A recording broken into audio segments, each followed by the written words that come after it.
Volvemos con nuestro último. Okay, let's resume with the last panel of today, which is not a panel, as a matter of fact, it's a keynote speech. It's a good friend of ours, Pablo Rodríguez, that is the director of CCTLD of Puerto Rico. Okay, NEC.PR. Pablo, are you there?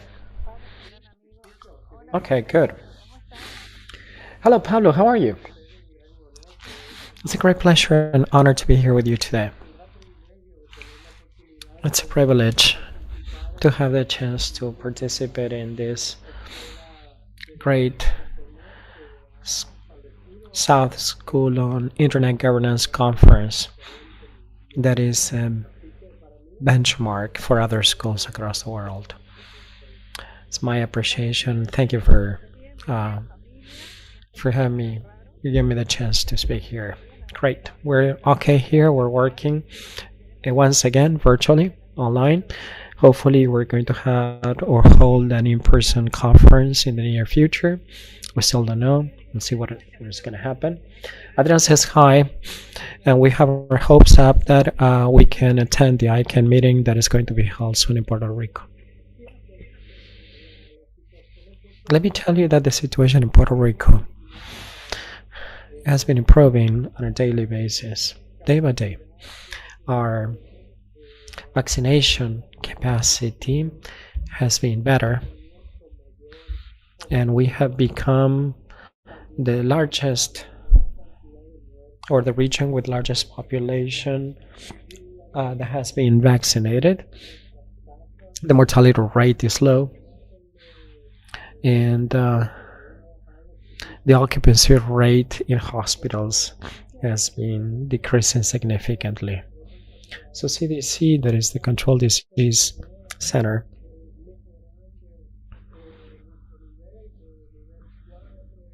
has improved to level 4 and then to level 3. And I think that the situation is going to improve day by day. So I'm sure that we're going to see you face to face in Puerto Rico for ICANN 2022. It would be a great opportunity to see you here. I haven't been in conferences for so long, so I'm sure that we won't be missing that opportunity. Yeah, we had a great time in Puerto Rico, especially for your great hospitality. And hopefully we're going to see you there in ICANN. The ICANN meeting is going to be online once again in 2021. I was speaking in an ICANN panel today, and he said that he was not very pessimistic, but I'm sure that they were pursuing something safe from the health point of view, and he was being reasonable. So we see how it goes. In Argentina, we have lower cases reported. However, there's a large, important part of the population that still require the second doses or the second vaccine. Hope your family is well. And let me tell you that he's a great expert in domain name servers. And what happened yesterday, sometimes people said that it was an issue of DNS or protocol. I was not really acquainted with what happened yesterday, that the social media went down, but internet infrastructure is so important.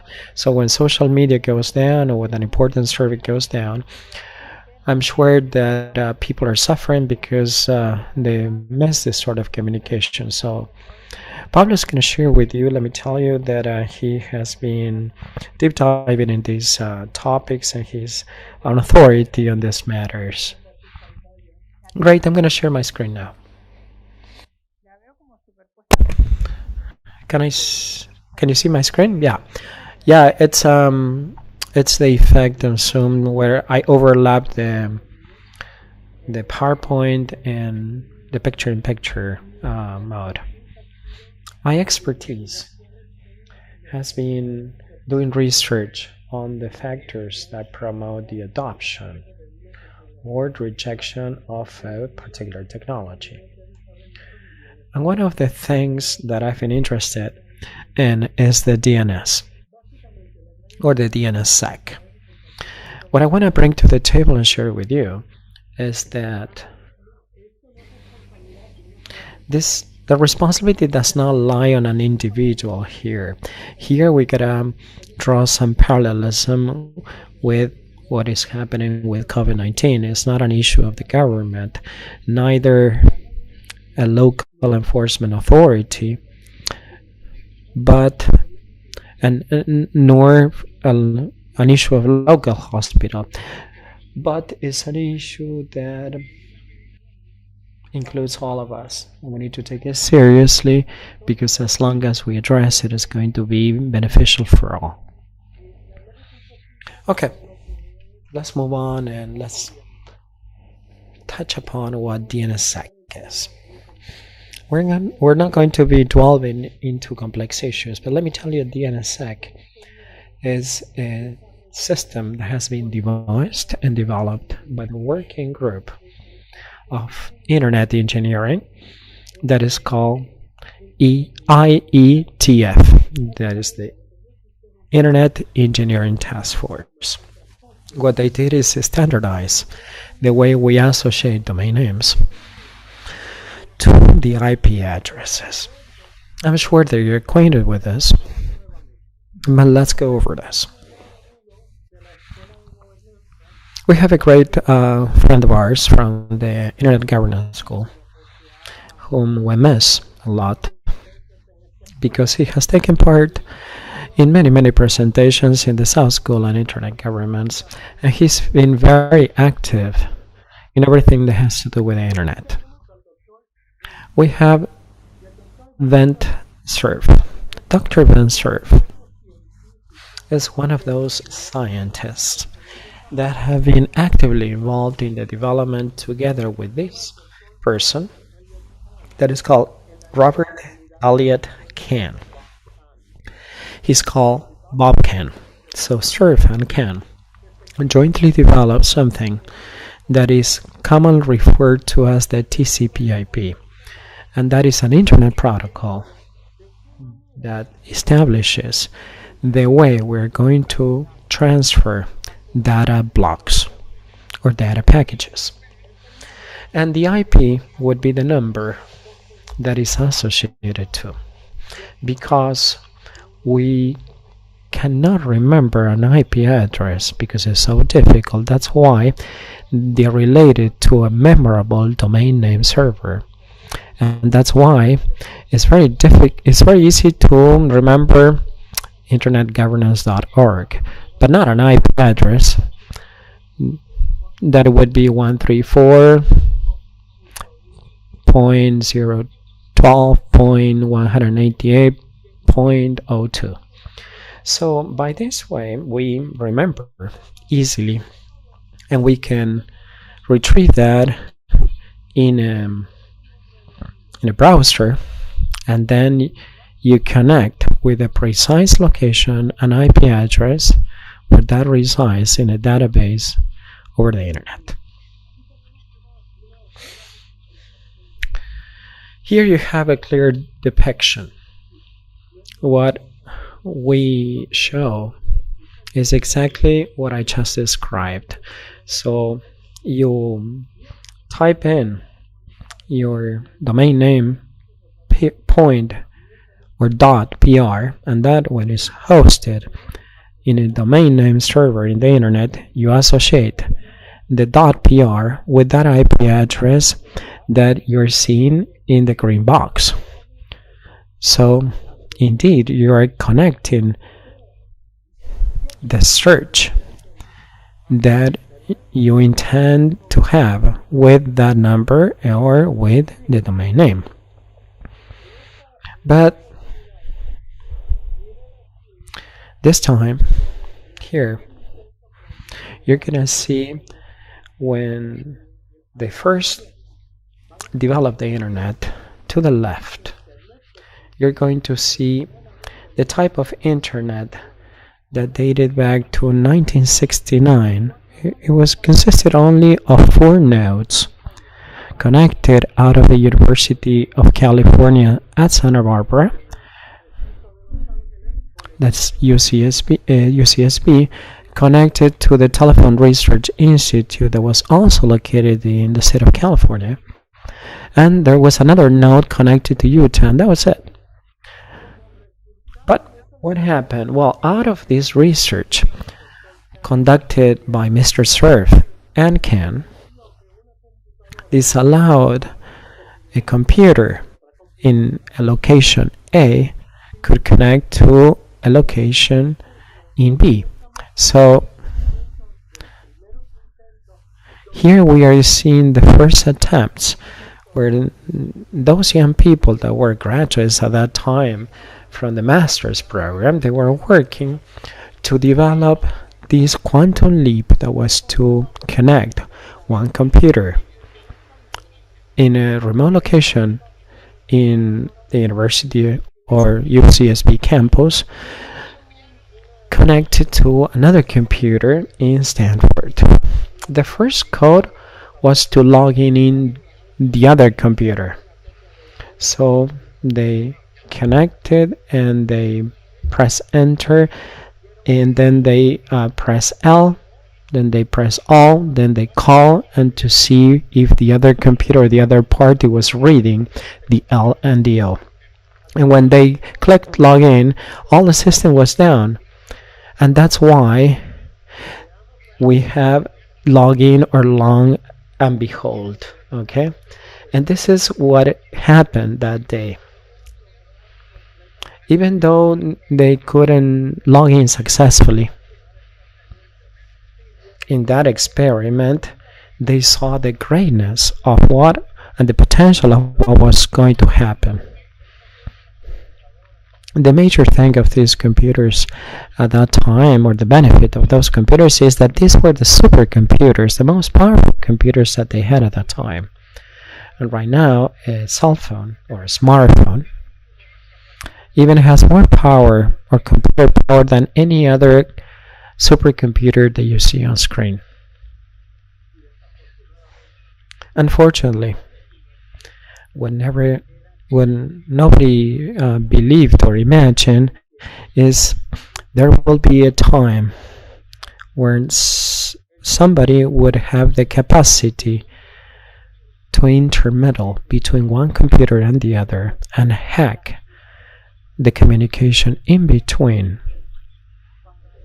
maliciously in order to commit crime or perpetrate identity theft, information theft, or to mismanage information. Before delving into these discussion topics, I would like to touch upon some of the acronyms or terms that are common in the industry, and probably you're not aware of them. We are going to hear the term that is called cache poisoning. Cache poisoning is no other thing but to launch an attack to a server where you tried to show that IP address, and you know that a domain name is associated to a certain IP address. If we could believe that a server believes in an IP address that is not legitimate and is disguised, literally we're poisoning cache. Why? Because the infrastructure of this system is built as such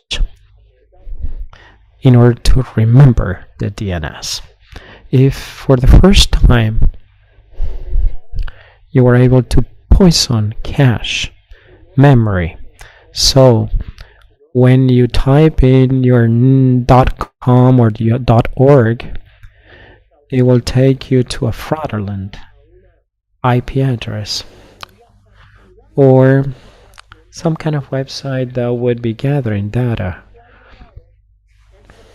In this way, basically,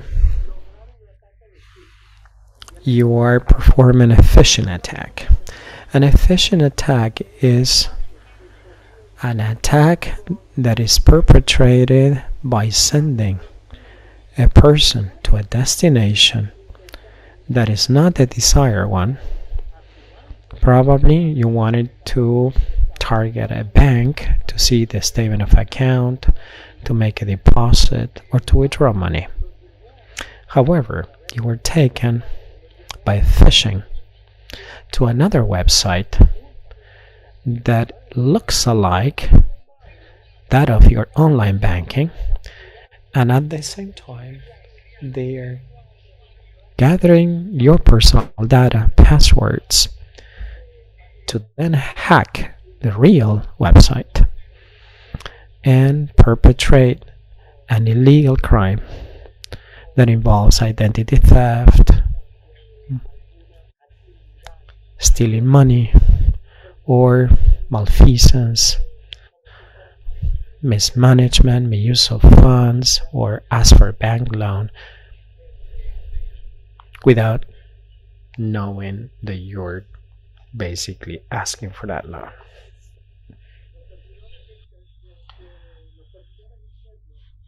The internal servers maintain all these names that I was telling you, the DNSs.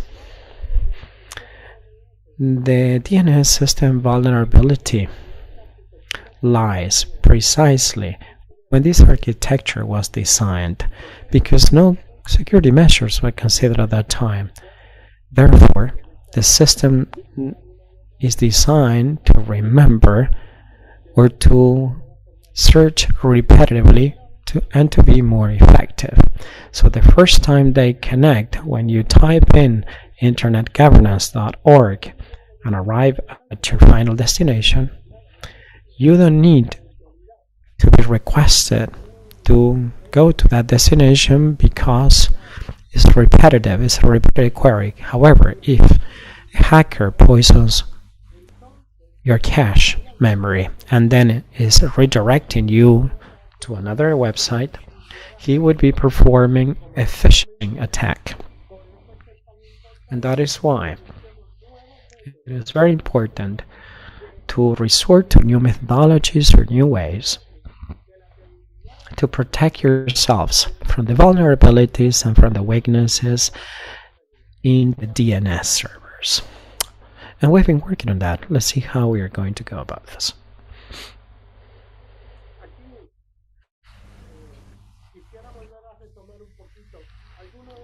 Let me pick up some of the attacks. Apart from phishing, there are other cyber attacks. Let's deep dive into these phishing attacks, and please note that when a server is under attack, typically an attack is once you have access to that computer, it opens a gate to numerous attacks that are incoming. So first they try to get in, and once they get in or penetrate the system, you're vulnerable to a wave of attacks. There's one that is called man in the middle. MITM, man in the middle. Okay? That is a machine that has been compromised in the network, and unfortunately there could be penetration that could take control of the DNS structure. But these attacks have no malicious intent. In some of the cases, these sort of attacks are used to gather identity data of users. And in other cases, these sort of attacks try to target two messages and change the wording of a message. For example, one of the message was, please do not send any type of money by these means. just go to the bank and personally wire or deposit the money, and the person that attacks captured this movie and it says, well, it's an excellent idea that you wired money in this way. In other words, basically the attacker is using this attack to change the message. In the case of industrial espionage, this is the typical example. And it's very important that you resort to many ways in order to prevent attackers from using these sort of methodologies. Let me try to address these sort of phishing attacks.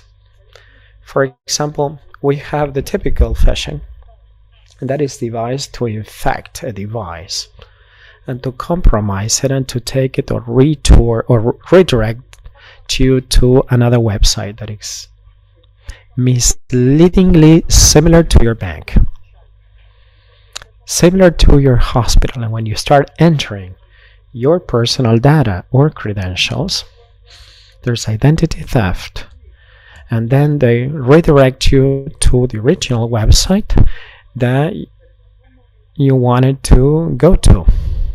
However, financial information, banking information, or even money is going to disappear as a result of this phishing attack. However, there are other types of phishing. And in this case, we have spear phishing. Spear phishing is what divers do, with scuba divers do with harpoons, and try to target a fish in particular. For example, they want to go after tuna. So they go to the bottom of the sea and they use that device to target that fish. Likewise, this sort of attacks is used to target an individual. Depending on whom we're talking,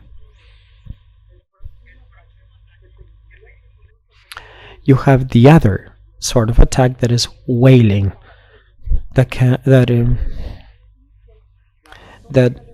comes after a whale, and they call it whale because it's exactly the same attack, just like the scuba diver with spear phishing, but here they are trying to pursue the Yahoo CEO, the Google CEO, or the Coca-Cola CFO, so they can go after his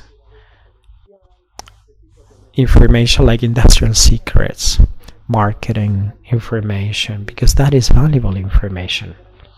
Imagine those trade secrets would be of great help for the rivalry, for the competition to gain.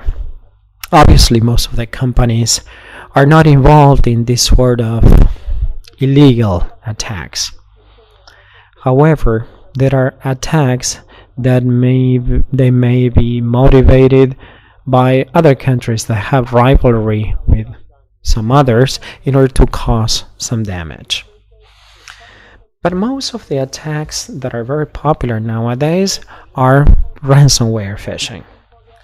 Ransomware phishing is a sort of attack that is a typical phishing, but taking a corporation hostage or a hospital hostage. And this is called the make you cry phishing attack, because they take full control of your system, and unless you pay a ransom, you will not have access to your system. I don't know if you remember, but there was a very similar attack not so long ago in the United States, where they hacked the oil pipeline running from Texas to New York City, carrying oil, natural gas, and produce oil. So even though you're not involved in the internet, it doesn't mean that you're not going to fall victim of these sort of attacks, because even indirectly you may fall victims you may fall victim of these sort of phishing attacks, any other phishing attack. In the 1990s, Professor Velovin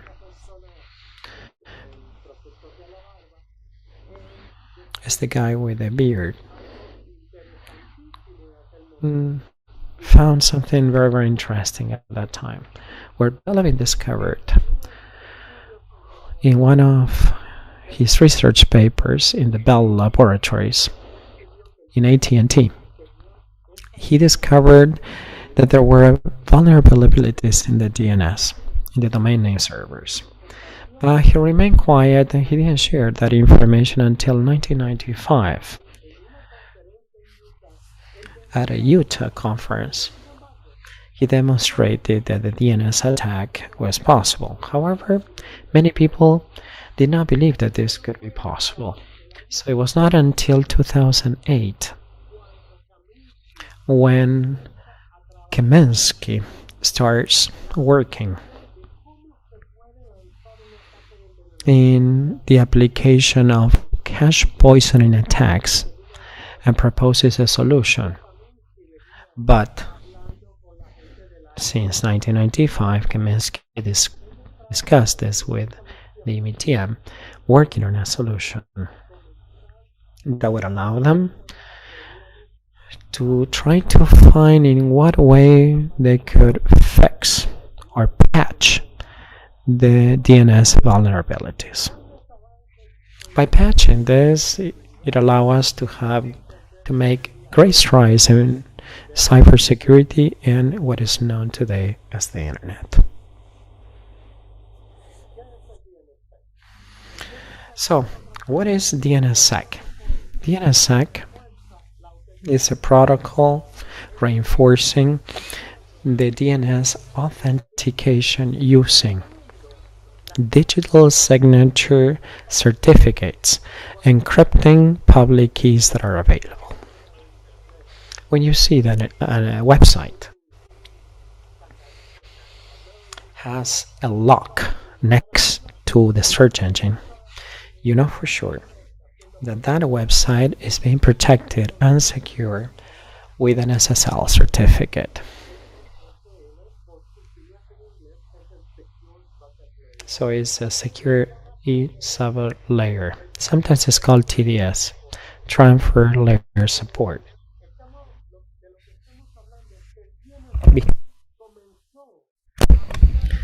That's why DNSSEC started using that encoding or encryption to help guaranteeing that the queries and the responses from the location you're using to try to access that website were the right ones, and that there's nobody interfering or intermeddling in between changing information. That's why data is signed encryptically by the owner of the data and by the owner that is having access to that portal.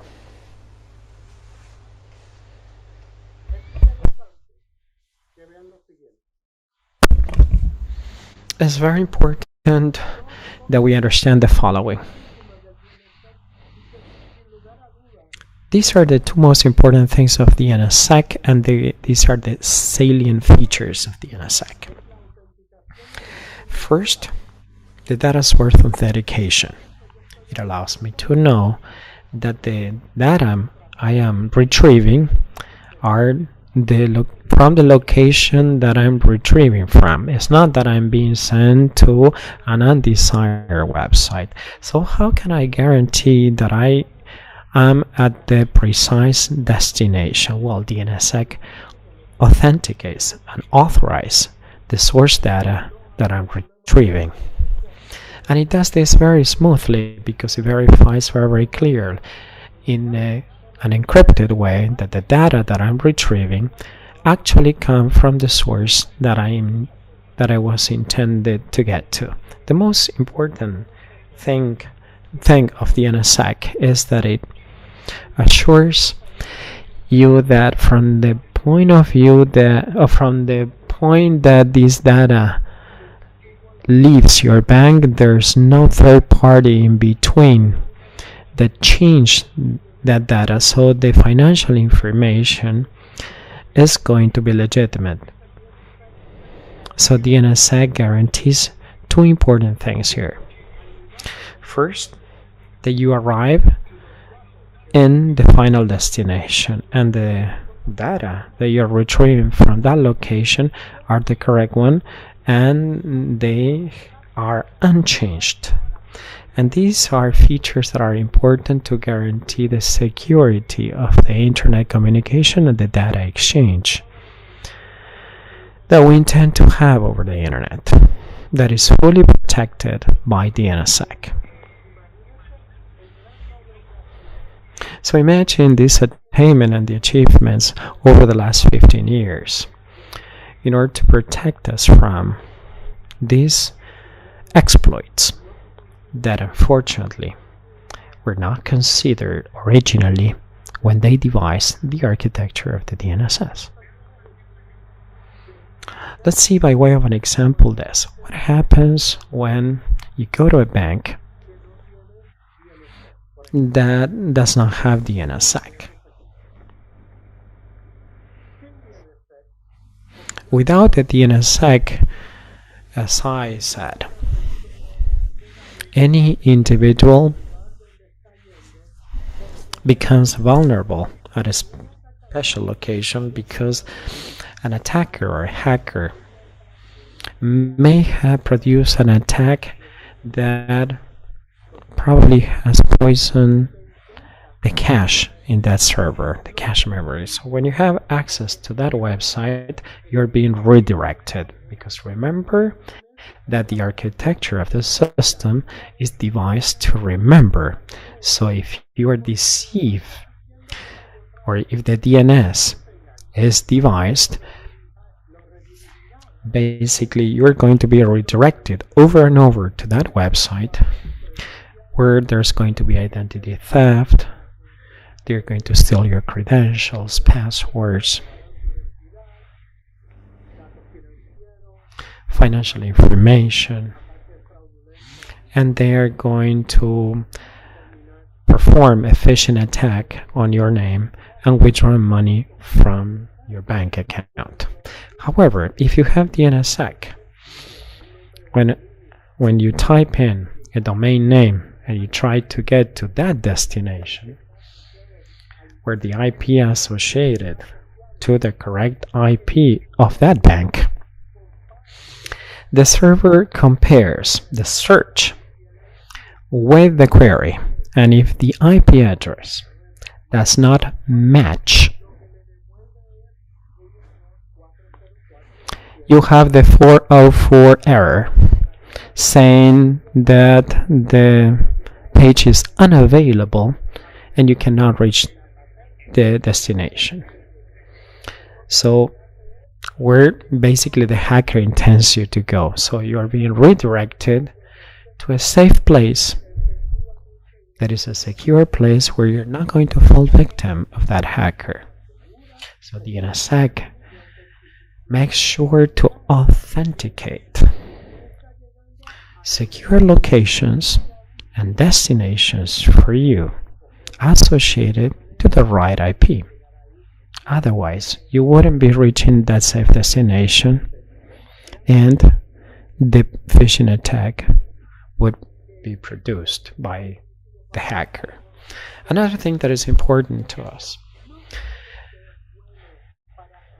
see that the DNSSEC is not only good to authenticate the source of data and to guarantee that you are receiving data that have not been mismanaged or manipulated, but at the same time DNSSEC creates a base that other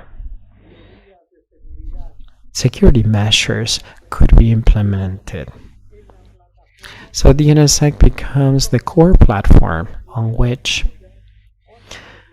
other technologies could be developed on top. Cybersecurity technologies. Dell is a way, DANE is a way of verifying the authenticity of public keys.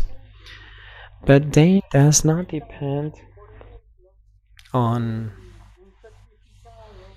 having a certificate telling you precisely how you go about this or how you manage this.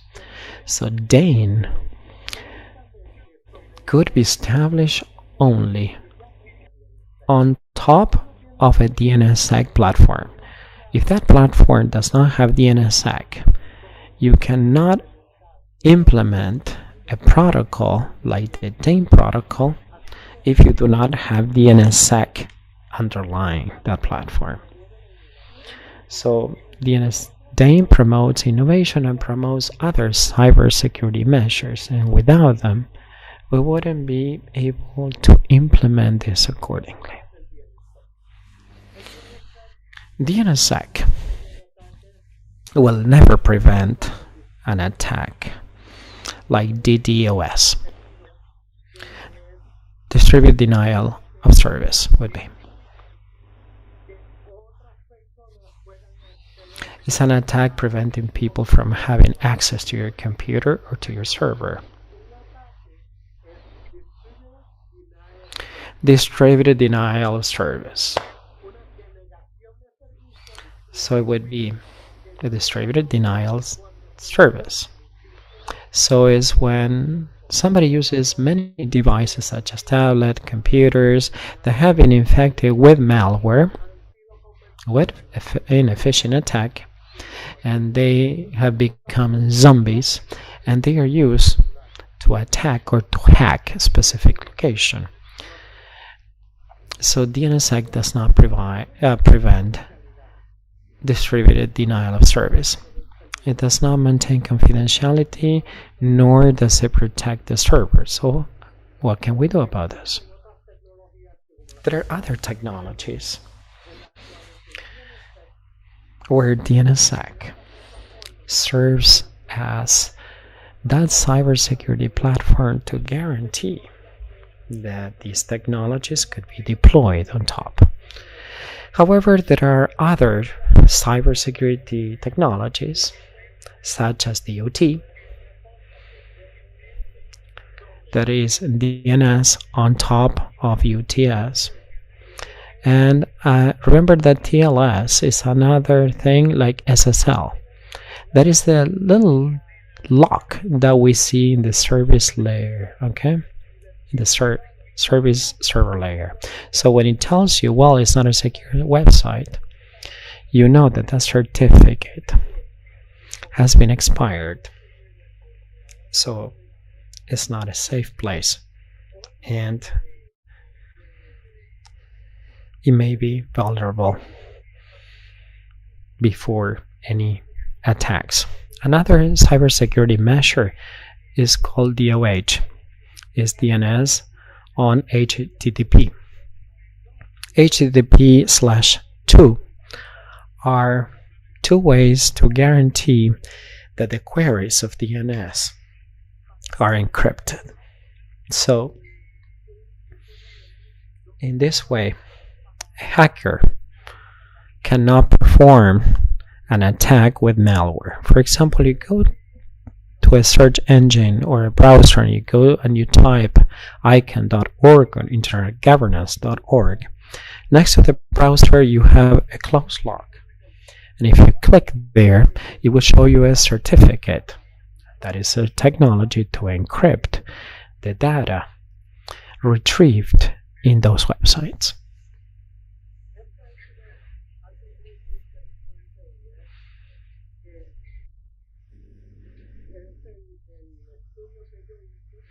These are statistics out of a paper that I wrote in order to understand what are those factors that prevent the adoption of a certain technology. My paper targeted to doing research on those factors that prevent DNSSEC adoption between TLD carriers in Latin America. So 47 are the TLD carriers across Latin America and the Caribbean. 26 of them are the ones that do not have DNSSEC, more than half. Now, 24 out of these carriers participate in my survey, and 2 or 12 have DNSSEC, and the other half did have. So it was a way of comparing what were the factors promoting the adoption of this technology. Some of the challenges that I found and some of the findings were the following. DNSSEC's adoption and implementation by CCTLDs and ISPs and other institutions, it may be very slow. Why is it so slow? Statistics reveal that there are financial data, and that was the perception. It's very, very difficult, but it's not like that because technology changed.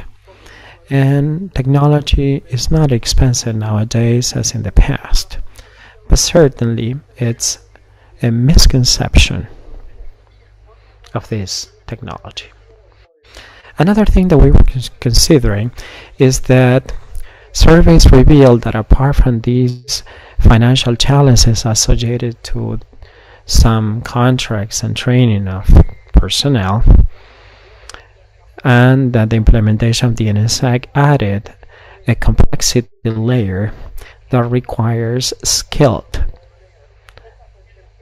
technological people. So that is the perception of those that do not have the DNSSEC implementation, and also not being aware of local events or DNSSEC attacks in your own country as a result of not having DNSSEC, or because they haven't implemented the necessary cybersecurity measures to guarantee that your website was fully protected. So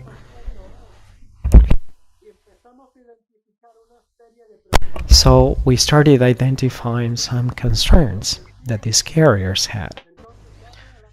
So what we did was to see what guidelines we could provide to our telecom operators or ISPs. Some of the technical recommendations made were to explore what was needed in order to converge some kind of notice methodology in search engines. Once and again, I was referring to the little lock next to the search engine or to the browser. That lock will tell you if that has the necessary digital SSL certificate encrypting the data of that website, preventing you from falling victim of a cyber attack. But please note that for those individuals or institutions or organizations that have not implemented DNSSEC, there's no lock whatsoever that will tell you whether that website has DNSSEC or not deployed. So it is very important that we start developing some sort of methodology of notifying users, warning you that there's no DNSSEC. However, there's no warning. And also, we need to conduct technical workshops that, based on evidence, we can argue that the approximate cost of implementing DNSSEC is ballpark figure an X amount of dollars. And by exploring and developing the technical infrastructure that is required, that is, if you intend to implement this sort of technologies within your organization's website, but also you can rent it out. And also, we should explore and develop the necessary interfaces, reducing the workload that as a bank or as a hospital and as an NGO in my industry, I'm enabled to use this technology. So this is a two-way street, is how easy or how difficult is to implement DNSSEC. So far it has been darn difficult, which is a factor that prevents the adoption of this technology. So we should pursue how we could facilitate users in the TLDs in those countries could have this data encrypted. So the onus is on us to find ways in our ecosystem to try to facilitate this adoption by enabling certain implementation processes. Another thing that I would like to share with you is the following. I would like to make you a recommendation here, for example, exploring the necessary requirements in the search methods. For example, when you search in Google or in Yahoo,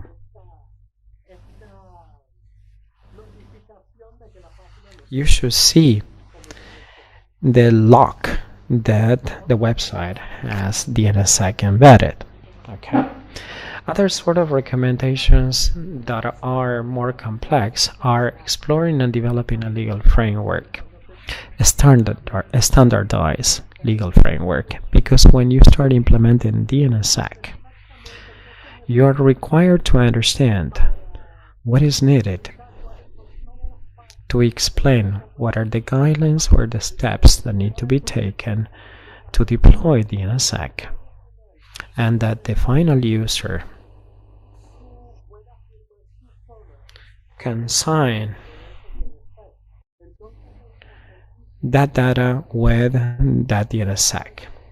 So there should be a standard policy so all TLD carriers can use.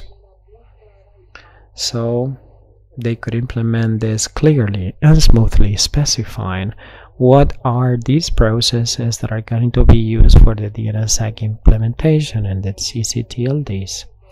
For example, by signing a certificate so that all users, governments, academia, and other international users can see and could trust that certificate or that signature, refreshing the signature and guaranteeing data security for these users.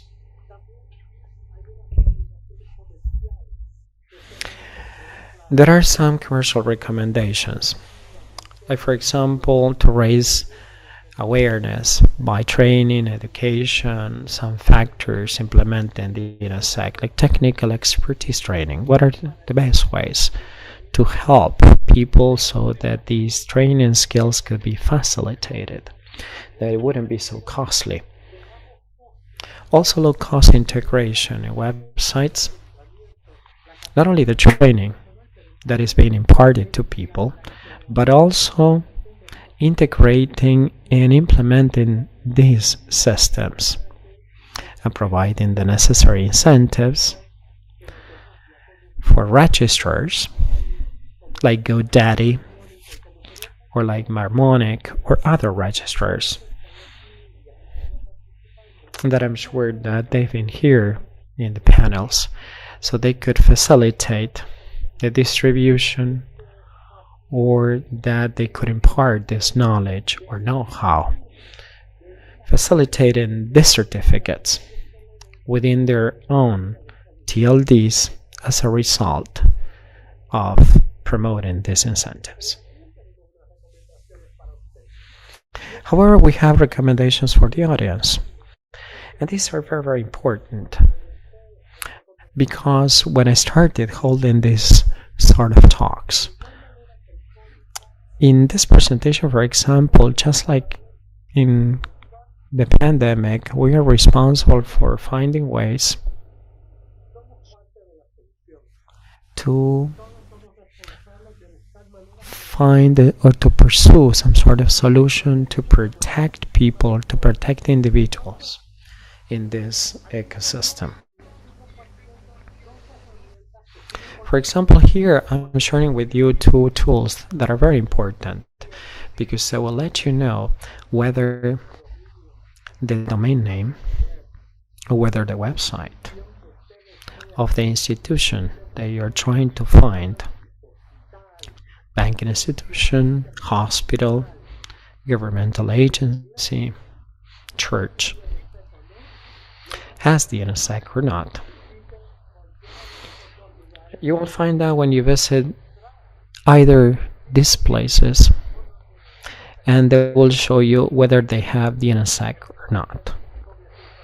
And this is the first step. What you can do with this information is, if you go to your banking institution, you go to your bank and your bank doesn't have DNSSEC, you need to contact the IT department, and you will need to let them know that you're feeling unsafe saving money in that bank because they haven't implemented the necessary cybersecurity measures to protect your savings or your data information. So you may become a promoter of this technology. So these institutions can adopt these technologies because you're not operating in the dark. You know full well that you're aware of these technologies and you are able to identify and pinpoint if they don't have it. And if they have the necessary cybersecurity measures to protect you and to protect your organization. So it's very important that you use these two websites or URLs so you can see how you can become an advocate of cybersecurity. And by defending yourself, you defend others. Or by protecting you, you protect others. You need to protect yourself adopting good security measures. You shouldn't be using public or unsecured computers. You need to identify who is the sender of an email before replying and before even opening that email or even the attachment that is being sent. Please keep in mind that most of the cyber attacks of the man in the middle, the man-middle attacks and the phishing attacks start with being unaware of an attachment or opening an email that comes from with malware, and when opening that email, the hacker takes control of your computer. So it is important that you're aware of who the sender is. For those Facebook users, I have seen that sometimes I get messages saying, well, probably in this video, you are the one that you're on this video, and I want to click there. I want to make sure that I'm on the video, but I was not tagged or the video was not me. So basically you unleash not only an attack to your computer that could be expanded not only to your computer but to other networks or to your network because of that, of being unaware to messages that you receive that are totally unreliable. So you need to install some sort of malware and antivirus programs that could detect this sort of virus and attacks and ransomware that may spy not only your computer but other computers and prevent you from suffering these sort of attacks. Also, in Puerto Rico we have the Popular Bank and they use popular.com. However, some people misleadingly use, instead of popular, they use the zero. So it's P0 Pular. even though it may seemingly be an O, is a 0. And that would be a phishing website that will steal your identity. You will see that number 1 and I look alike in uppercase, or L in lowercase could be misleading. So many of these hackers or cyber criminals are really taking advantage of these vulnerability or exploits for those people that are not really aware of cybersecurity, so they could really take control of their computers. So be alert, and for those of you that would like to pursue further discussions on this topic or similar topics, I urge you to visit my website, that is www.dr.pr, or you can send me an email, info@dr.pr. It's been an honor and privilege to speak here, and let me invite you or urge you to read the entire study, the paper that I produce, so you have a good reading list, and I'm sure that could be in touch and continue improving cybersecurity, so we can guarantee that we have a very diverse ecosystem, very stable ecosystem, and a resilient one. Thank you very much. It's been an honor and privilege and a great opportunity having been invited to speak at the South School of Internet Governance. Thank you very much for your attention. Especially thanks to Olga and Adrian for giving me the chance to speak. Thanks a lot. I wish you the best success for everything that you have done for our community. Pablo, we have a Telegram group with our users, and they just loved your presentation. I'm sure everybody's going to visit your page. Perhaps you could send us a PDF with your presentation. I don't know if you could do that. Just finishing that up so that we can share this. But before that, I wanted to ask you, how do you manage to have this little picture of yourself floating around? You know what? I was just messing around with Zoom, and suddenly I discovered this. I'll tell you exactly how, but it's really easy. When you go to share screen, before you click on share, you can see that there's a little page that asks you basic or advanced, but you click on advanced, and there you can, I think it's the first little arrow on the left, and you'll see that when you save your presentation on a desktop or wherever it is, it takes a bit longer to pull up. That's why you saw it took me a bit longer at the beginning. But you can do this kind of thing there.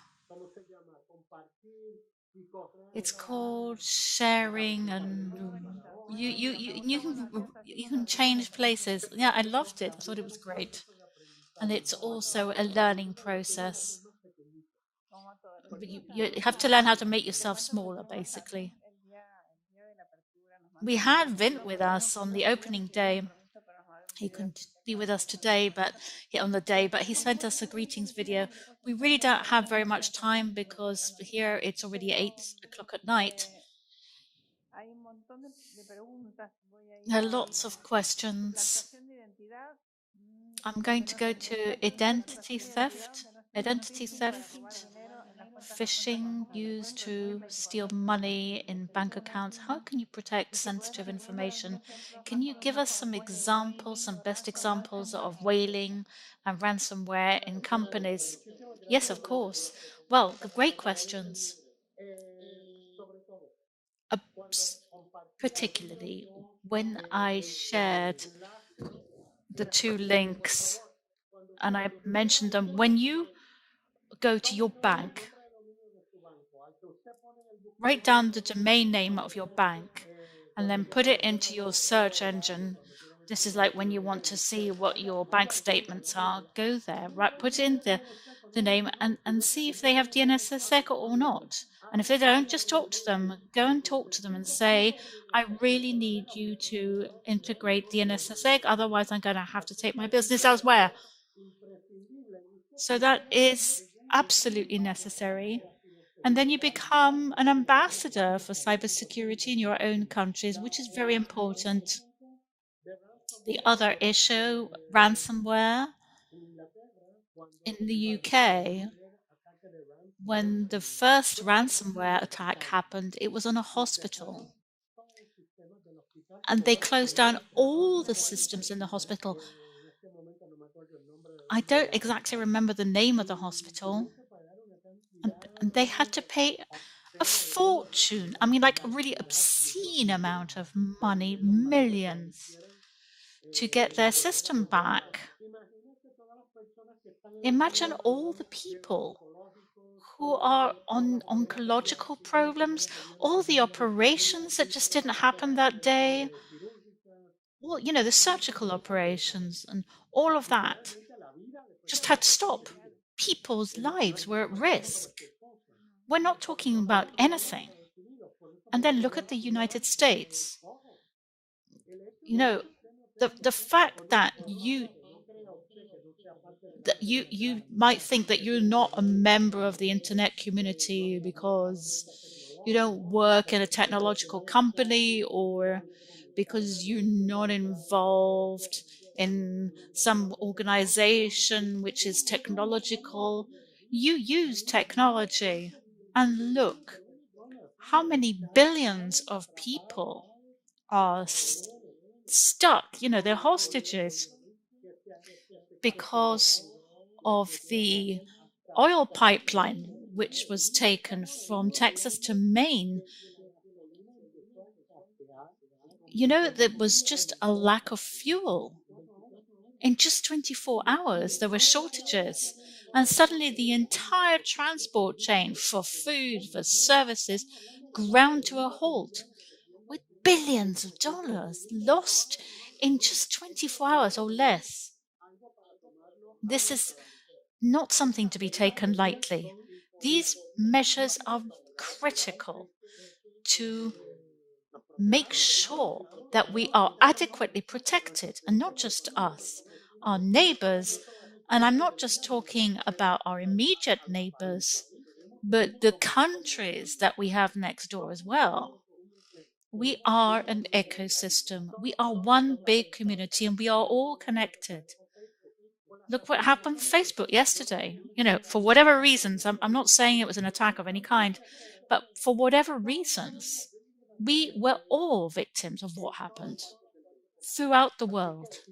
So it's up to all of us to be responsible, to step up and deal with the things that we have to do what we have to do, and to make sure that we understand the differences between all these different kinds of manipulation and fraud that these criminals can use, like changing the O for the 0 and the L for an I or 1. You've got to be really careful about who's writing to you or who's sending you mails. Be really careful about those emails. Don't open them. Make sure that you're not going to end up being a victim of some cyber criminal. Well, Pablo, thank you so much. As I said, the WhatsApp group was just bursting with comments and questions. They really enjoyed it. It's always a pleasure to see you, even online. I do hope that we can catch up online. The team here sends you their best greetings, our hugs to you and your family, and to all our friends in Puerto Rico. And I hope that things continue to improve for everybody, for you and for us here. Big hugs. Yes, and hugs to everybody over there, the team, you and Adrian, and to the audience. Thank you very much for giving me this opportunity. It's been a great honor, as it has been for us. Okay, hugs. And tomorrow, 9 o'clock Colombia, 11 o'clock Argentina, 11 Brazil, and 9 o'clock in Ecuador. We'll see you very soon. Thank you for joining us today, and thank you so much for all your questions. What a super audience. See you tomorrow. Bye-bye.